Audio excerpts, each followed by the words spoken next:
The deadliest defense techniques on Earth. Interesting. Color me intrigued. There's a video that we're going to be replying to because I want to see what techniques are in this video. Matt, you found this video. Yeah, so doom scrolling, as you do at night on Reddit, came across this in self-defense subreddit, and it is interesting, to say the least. I'm very interested to know what these deadliest techniques are, and I would say that they probably merit a breakdown, so we're going to do our own little breakdown of this and see if they're worth it to you as the self-defenders out there. So you ready to get right into it? Let's get into it. All right, so this is by, what is it again? So they have no internet presence whatsoever anymore. They call themselves Phantom Force. Okay. Somebody named Dylan and Hammerhead. Right? Yeah. So super reputable. Yeah. And it's a disarming technique for firearms and knives. Okay. This video looks really old, so I'm not trying to be out there making fun of people who are putting out good content or anything. These people might not even do stuff like this anymore, but it is really interesting because I think when this video is probably posted, this stuff is probably all, like, this is what people thought was real. You know? Right. They thought that these kinds of disarms worked and under pressure. So let's just check it out. Let's see what this guy has to do. Already the title screen. Pistol defense, counterattack 1. How to disarm a gunman that has a pistol pointed to the front of your head. Hold on, Matt. Are you sure this is not satire? Like, Yeah, so I think they tried to make it entertaining with the sound effects and some of the other stuff you're gonna see, but he breaks this down every single technique okay. like it's gospel. Okay, all right, let's just go into it then, because yeah. Okay, I don't have any money on me. Can you get some for my car? Not the Metal Gear Solid soundtrack, come on. It's not real self-defense until you have karate sounds. Flawless victory. Fatality. All right, Okay, here's this. are you sure this is not satire? This Keep is going. looking- okay, this keep is going. He's this gonna is- break it down for you. This is gold, all right. Okay, here's the strategy behind why it works. And strategy is the most important thing. Because it's not about having a bunch of fancy techniques that look cool and awesome and everything. Base. It's about having, simple, effective techniques that are going to work every time. Okay, hold on. yeah. Hold on. Hold on. Go ahead. Every time. Every time. But you got to make sure you're wearing science school safety goggles to make sure it works. I mean, PPE is yeah. very important. To be fair, this looks like it was filmed in like 1982. I don't know when it was filmed, but it was, PPE maybe wasn't really around back then for simunitions, I don't know. He's totally wearing science, like chemistry goggles. Yeah. But they don't have a gun that shoots, it's just like a yellow or an orange gun, yeah. That's a rubber, or shapes is what it's called. So I don't know what they were doing, maybe they just want to be poked in the eye or something, but he stated, self-defense that works every time. Is there a self-defense technique that works every time? No. There's nothing that ever works every single time. And if you start to believe you know what you're doing and everything you're doing is going to work every time, then you absolutely know nothing. You really should pressure test anything you're learning at your school, your dojo, at your gym. Nothing works 100% of the time because human beings are all different, right? You have different levels of aggression, different levels of physicality, and you're going to find somebody that your technique fails on. And I mean, we're talking people who can do a perfect armbar in jiu-jitsu, but the person they're doing the armbar on is so strong they can just lift you up and curl you like you're 20 pounds at the gym. So you've got the people with the hypermobility of their joints. Yeah. Joint locks don't work on them. Yeah. It's true fighting is messy. Like, self-defense is pure about raising the percentile of your survivability, Right. not the absolute winning of a fight. right, absolutely. Let's figure out how he breaks this down real quick. No, give me your money. Well, distract attack. Okay, so always give them what they want. Okay, I don't have any money on me. Can we get some for my car? So if they're gonna like, oh, okay, they're going along with it. Yeah, let's steal your car.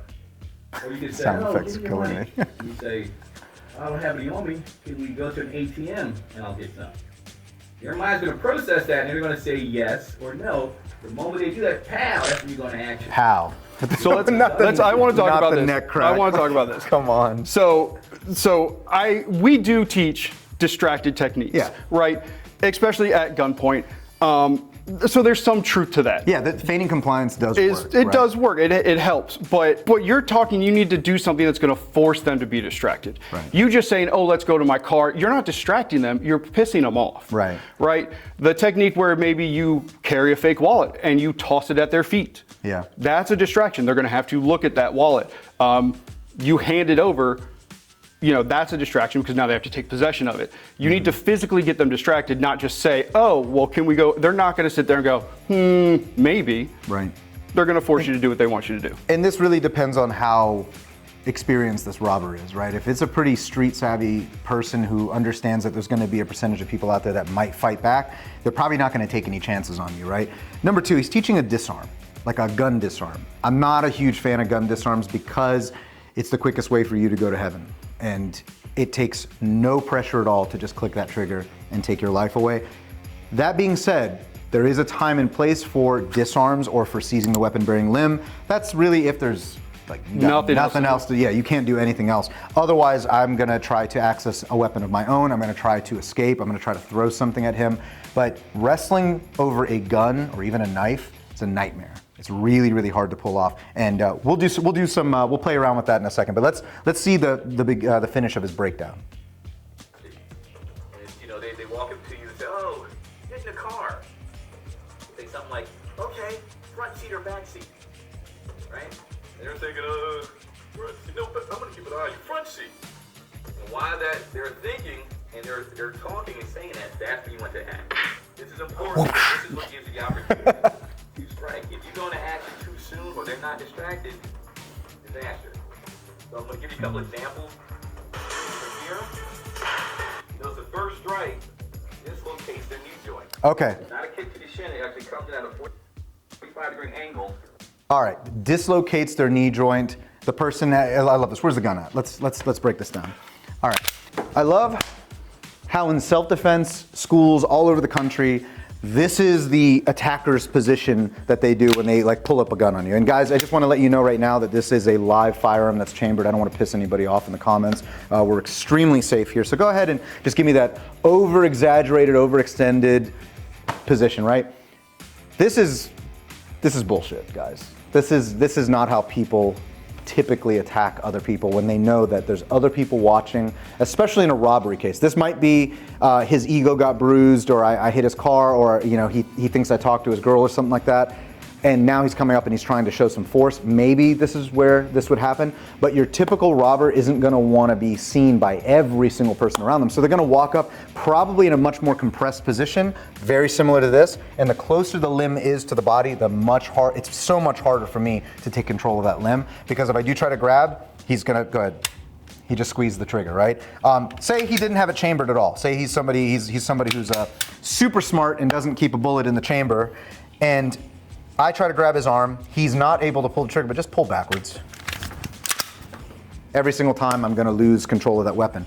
Very few people stick it out straight like this. But this is Dylan's rodeo, so we're gonna go by what he says on this. And he talked about moving off to the side and doing the knee thing and all that. Very risky. Very, very risky with this. Waiting for your window of opportunity is the way to go, because I don't want to seem like a hard target as soon as he pulls that weapon up and I'm just like, this and that, and I'm going through my pockets, because he's going to be more inclined to shoot me.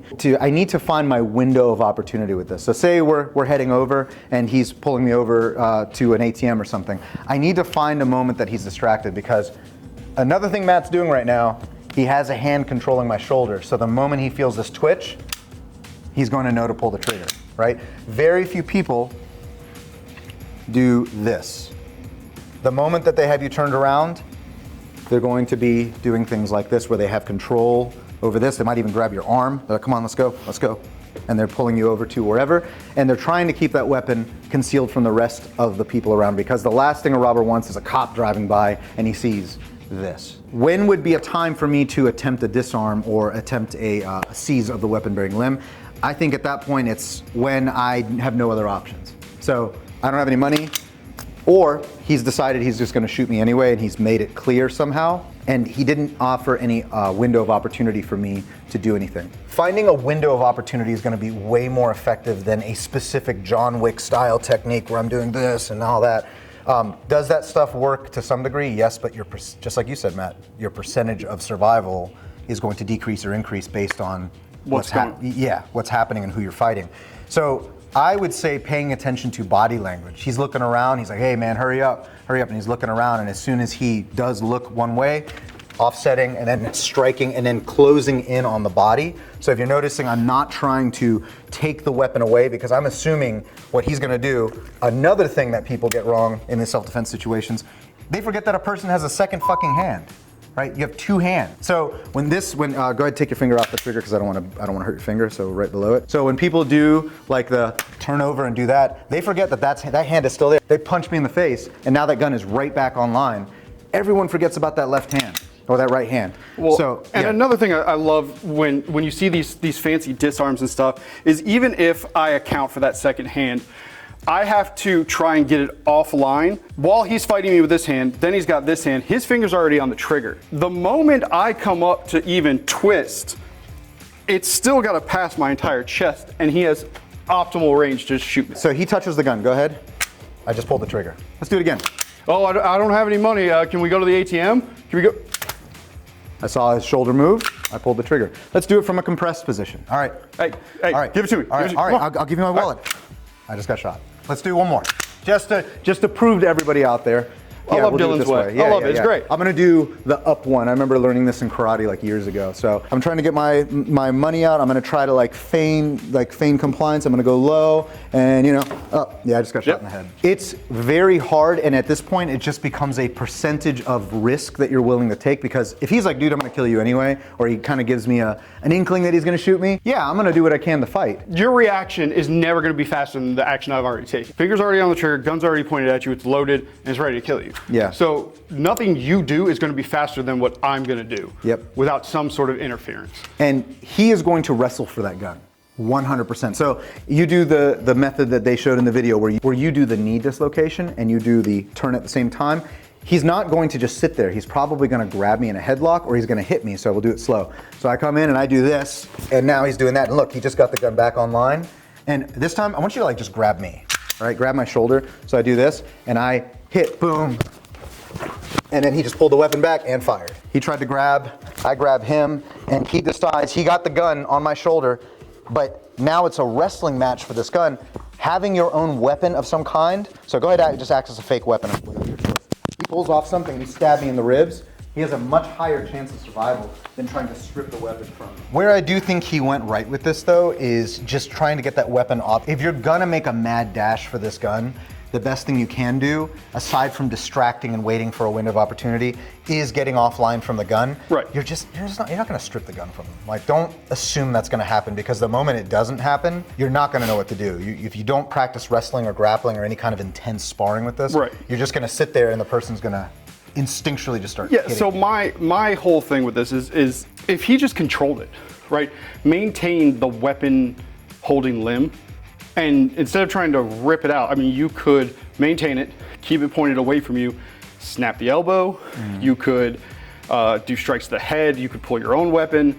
There's so many different techniques that are gonna work a lot better.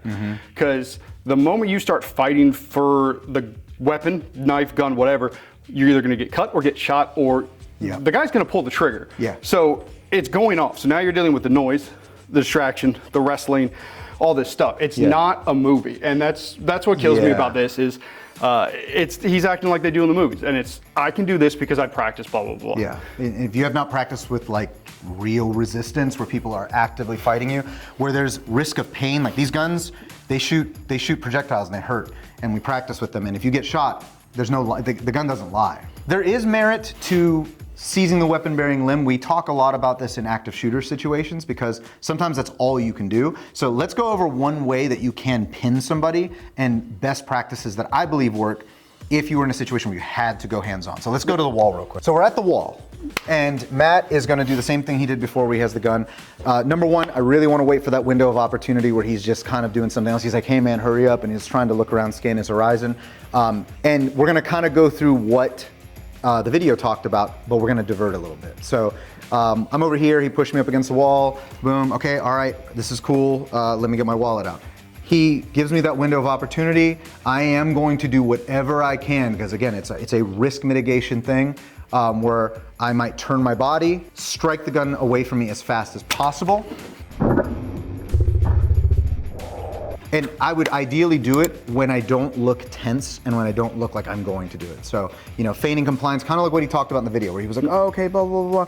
But see how my hands are up right now? He might see that as a sign of aggression. So I'm like, hey, can I get my wallet? Can I get my wallet? And I go down. I'm already starting to blade my body off. And yeah. Because now I have to contort my wrist to keep it up. Yep. So blading the body off and moving the hand at the same time might be the best way to go. He still could have pulled that trigger, right? But now I'm just doing life-saving, whatever I gotta do, immediately grab that gun. But the thing is, I'm not gonna concentrate on stripping this weapon because he's got that hand. I have to put this dude into survival mode. I have to make him go into survival mode. So I'm gonna start hitting high-value targets, striking as hard as I can. That could be the groin, that could be the face, boom, boom, boom. So after a while, he's gonna have to choose, do I wrestle for the gun or do I stop from getting punched in the face? Right? I need to make his brain have to split that decision, because right now, all he's thinking about is wrestle the gun away. I'm gonna put 100% effort into wrestling that gun away from him. So I hit him, boom, boom, put him in survival mode, and there's a nice little wall here, so boom, I start hitting, and I wrench that gun into a position where his body is compromised to some degree, right? This is kind of messy, not great situation to be in, but if I can move in and try to get that gun pinned on that wall as best I can, but you see what he's doing with his other hand? This is bad for me, right? I have to figure something else out because it takes two of my hands and my whole forearm. It's taking everything for me to push that gun up against that wall. The wall's helping, but it's not gonna stay like this forever, and I need to start hitting things, boom, boom, boom, and biting his ear, doing whatever it takes to survive this. Notice, from this position, as we come around, the strip of the weapon comes in because we turn the weapon in to their own forearm. We already have the wrist, that's secure your pistol. We already have the wrist grab, the gun grab. Now what we're gonna do is we rotate it in. Oh, the weapon strip. Yep. If their finger is still on the trigger, they wind up shooting themselves. Oh, With that pistol pointed at those. I didn't know that that's how that worked. They shoot themselves. Yeah. Okay. So they wait for the whole thing to be turned on them before they pull the trigger. Let's do a little experiment. I want to see how this works. Actually, I'll do it to you, Matt. Matt's going to just kind of walk through that technique, and I'm going to show you a secret, ancient technique on how to stop him from using one of the deadliest self-defense techniques in the world. So Matt, go ahead, just step through it real quick. So, you know, you gotta take control of the weapon, because this immediately stops the gun from functioning. Right. You know, Right. Magic. Kick you in the, well, that shouldn't have happened. Let's try this. Do it again. Do it again. Let's try that again. Oh, the left hand came from nowhere, and it fired. So already very counterintuitive because I have to get my hands in this weird position where I'm getting around. But you know what? I'm probably just not skilled enough. So Oh shit. now you can pull the trigger if you want to. Right? Oh, but wait, he said I would shoot myself. Right. So okay, you gotta wait. It's gotta, okay. gotta so keep- wait, I have to do the kick. Yep. And then there, and then Matt just grabbed the gun. Well, here's my thing too. I don't know about anybody else's wrists. I like to think I have pretty normal, flexible wrists. Just twist my hand around with my finger on the trigger. When does that finger get off that trigger? I've got long hands, I've got long fingers. I can barely, like, could I fire it if I needed to? Sure, it's incredibly uncomfortable. Keep rotating. My finger's completely out of the trigger. I cannot physically shoot myself. Yeah. There's no way, unless my elbow follows with it. Yeah. And then at that point, your technique's stupid because It's kind of like when knife defense instructors talk about like, oh, flip the knife and stab them with it, like Yeah. their own knife. It doesn't work, guys. It doesn't just work. doesn't. You guys always forget about that other hand. There's always a second hand there, right? So I do the weird, like, I can't even figure, this is so counterintuitive to do this. Like, you have to come up like this and do that. But Matt can just literally put his hand there and stop this whole thing from happening. oh, you know what else I have too that we completely forgot about? I have legs. Oh, yeah. I got legs Wait a too. minute. I don't want to get kicked in the groin now. So there's a lot of things to think about when doing a technique like this. Where he off-steadied himself. Into the sphenoid bone simultaneously. One strike pulls him to the other. So he pistol whips the guy with his own gun. The brain. Some people refer to the temple. It's actually called the sphenoid bone. It's the only bone that's concave inward. When self-defense instructors start going super into detail about anatomy, into things that like don't really matter in a fight, I mean, there's some things that matter, like knowing where to hit on the body and knowing the name of the body part. Sure, that's cool. But he's talking about, The only concaved. yeah, I'm pretty sure your hips have concaves in the bone. The pelvis bone is concave. Right, I mean, right. I'm not a doctor though, so I could be wrong. it just But doesn't matter in a fight. Like, I need to know that certain parts on the head if will you're affect teaching you. somebody, you don't need to go into that detail either. Knowing what actually damages the body and being super simple about it, being extremely broad and simple about it, is going to be the most effective way for you to recall that information when you're actually fighting. If you're like, well, you know, my sensei said to hit the radial nerve, where the hell is the radial nerve? Just hit them in a spot in the body that you've seen work through training and know that that's the spot. Now, I do know that some people like to consume like a higher level of education with this stuff. I did, and I still do. But when you're teaching people how to actually use this under stress, give them less information and give them more efficacy. That's the way. They need more of the macro stuff Correct. and less of the micro. So let's go into what he's talking about. Okay. He's also talking about pistol whipping and doing like this simultaneous. So yeah, so once he has grabbed the gun from you, he had it in like this grip. Yeah. For whatever reason. Yeah. If I hit you with this like this and it goes off, which most guns won't because they have a safety in them, you know, internal safety, stuff like that. But if it does, I just destroyed my hand because my hand's not going to stop that slide from working. I would say that I have less of a problem with the butt strike of the gun than I do doing this weird like simultaneous kung fu thing. Yeah. Where you're like this, because look how destabilized I am now. Oh, Matt- and you see in the video where he had to do the hop. to hop around. The hop. If I hit Matt once and say you just block the first strike with your arm, and he just pushes me over, just like that, or God forbid hooks my leg, I'm going to the floor and I've lost the fight that I just won half of, right? And possibly the gun. And the gun. If I can get the gun like this, I'm gonna do it every time. But for some reason, it ended up in this hand. This should not be a purposeful technique. I should have my gun in a firing ready position rather than an impact position. But I stripped the weapon away. He's still reaching for it, right? At this point, I'm not doing any weird fancy techniques where I'm lifting a leg and striking at the same time. It comes back to gross motor skills. I'm just going to hit as many times as I can and then try to get away and get that gun into working order to be able to use it how it was intended, right? I already have the problem, right? It's in my hand. So go for it. I'm not fighting anymore. I'm conserving energy. All I'm doing is backing away. Even if you sprinted for me, and we all know I'm slow, I could probably still get the gun up, pointed in the right direction, and get a round off before you can wrestle it back from me. Yeah, agreed. The wrist grab and the gun grab. Now what we're going to do is we rotate it in. One strike pulls them into the other. This dislocates and this crushes in the sphenoid bone. Sphenoid bone. I don't even know what the hell a sphenoid bone is. I just know you hit him in the head, hit him in the side of the head really hard, as many times as you The can. final strike is here. So 2 strikes, To the not third just to the circle temple, but then the neck, neck, and it'll right. A crack. lot of times this Now- finishes them. And they're not even conscious. Out of everything he has shown today, that's the strike to the back of the neck is pretty legit. It's a lethal force encounter, so you do what you got to do to survive. But I'm just going to tell you right now that if you hit someone in the spine with a metal object like that, you're going to definitely hurt them at the very least. Yeah. You could cause some pretty serious damage. So yeah, the crunch, yeah, I'm with it. Conscious. All right. The knife technique. No. The Solid Snake No. movie assassination behind the back. Did he just stab him in like the neck or something? Yep. Okay. Disarmed All right. from behind. The quality is fantastic.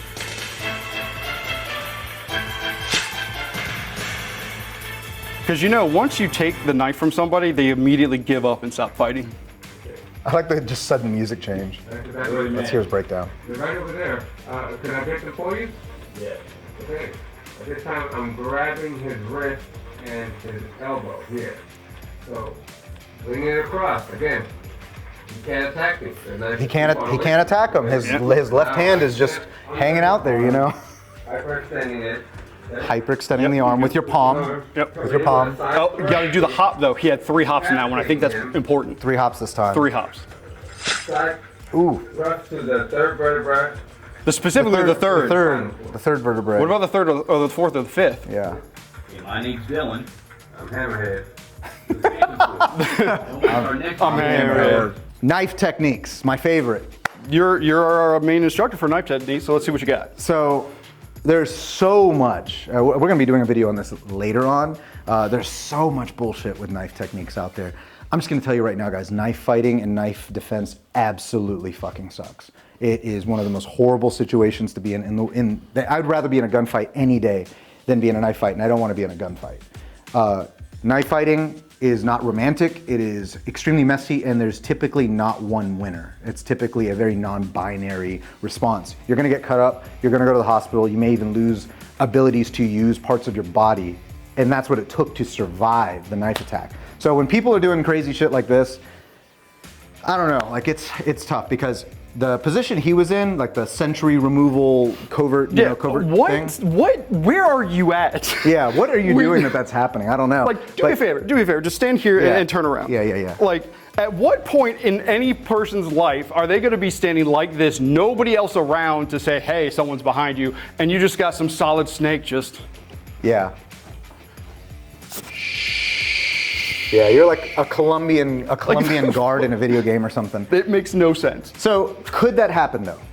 Yeah, it could happen. If someone came up and wanted to rob you or something and they didn't know any other way to do that and they did this, yeah, that's still a bad position to be in. I get it, yeah. Yeah, that would still be a bad position to be in. The behind the back, like slit the throat thing, that's probably as old as humans had knives, but it was made extremely popular by British commandos in World War II, and it is a legit way to silently dispatch somebody from behind. There's a lot more to it where you're going to be kicking the knee out and then usually cutting through and punching through. But movies and all that stuff, we see this is also still very hard to escape from. So there's some legitimate concern there, but if Matt is behind my back right here, this is pretty bad. I need to either comply with whatever he's asking for, or same way with a pistol, I need to find a way to distract. The fault I find with Dylan's technique. So the first thing he talked about was grabbing the knife hand and pushing this over and doing this. Yeah, Matt just cut the side of my neck, if you notice, right there. All he had to do was turn his wrist. And even if I blocked that off, so now it's a little harder for him, Matt, just grab the knife with your other hand. No, oh yeah, I wasn't even expecting that. Yeah, that sucks. His two arms are gonna overpower my one wrist any day. Just switch hands this time. Grab the knife in your other hand. Didn't work, right? So what that tells me is that the only real way to escape from this, and that's a very big if, is you have to be extremely explosive and you have to move very fast. So if he were to do that again, well, let's get it right this time. Yeah, I don't really know if I could escape from this, to be honest. This is pretty bad, unless I had a weapon of my own, right? I do need to control this weapon-bearing limb, and the way I would probably do that is grabbing the wrist and the knife itself. I am probably gonna cut my hand open doing this, but the moment I leave the knife free and I do this, just like saw back and forth. Saw, but like, yeah, that sucks. That sucks. Do it like side to side this time, like this. Yeah, like, even if I do that, the only real way I'm surviving this is by grabbing parts of the knife itself and the wrist. And that way the wrist isn't free to move and slice me up.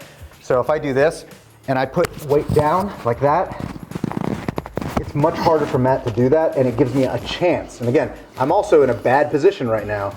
I need to find a way to not be thrown to the floor and to get out, right? And my hand is gonna be heavily lacerated at this point. I'm gonna need to go to the hospital. But you had to make the choice of a sacrificial body part. Right. And that's the only way you're gonna do it. So like if I did it to Matt real quick, Matt, go ahead and try to use some of the techniques he was using real quick, and I'm just going to cut. So I do this, it's right on his neck. And again, people aren't just gonna leave a hand out like this. They're gonna grab you, right? So now I can feel when he's gonna move, and I'm like, let's go. Let's do it again. Well, this is even worse. Now it's behind me and I can't, even if I try to control that wrist, I can't get that other wrist or your elbow. Right. So just moving the knife, the only thing I could think of doing would possibly to sacrifice part of my scalp. Maybe. And it'd just be, if we're like this, it would be. Actually, that was, as I wasn't expecting that. I wasn't expecting that at all. Explosive as possible to get it, but you're still gonna cut probably up my scalp.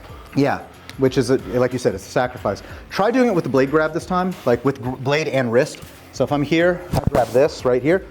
Like even this, like just him being there, the moment I go to tense and do all that, because no one's fluid when they do it, you're talking. Yep, and then at that point, you strike, strike, strike. Here's some tips that are worth noting with this technique. This is a very shitty place to be in.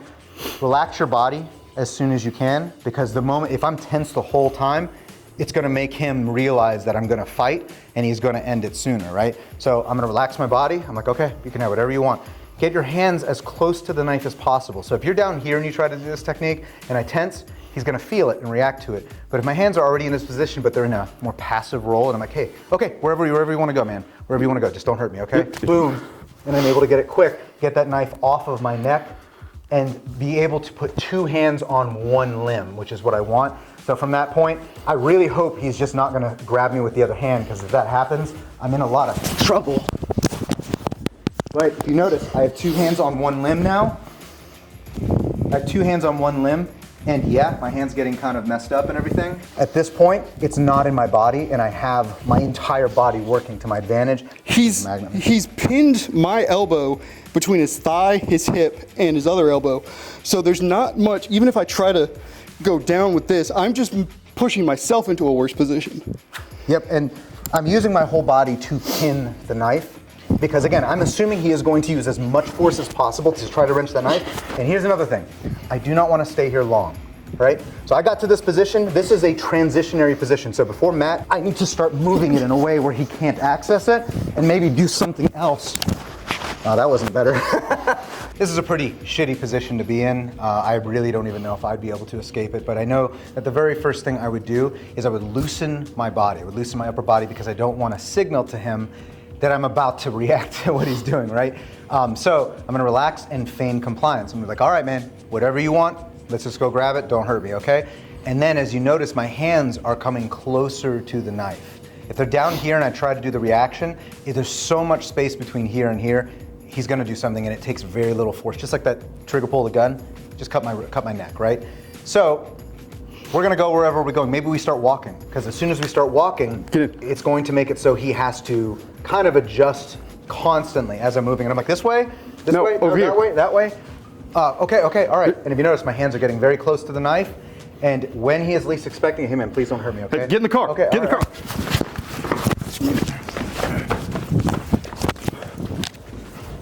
I immediately put two hands on and use my body to begin pinning the weapon. And you can even wrap all the way up top.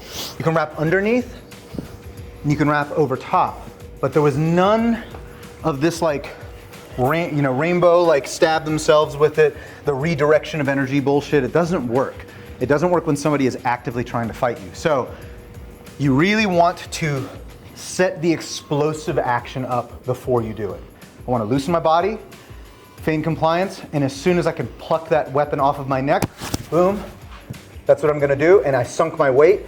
I have to get out of this circle before he completes it. The moment he touches hands, go touch hands, I'm not getting out of there, right? So before he, yeah, that sucks. Before he can actually close that circle, I'm gonna keep my hand up, boom, and then try to get a 2-on-1 immediately. And if you notice, also on this, I'm using my entire body.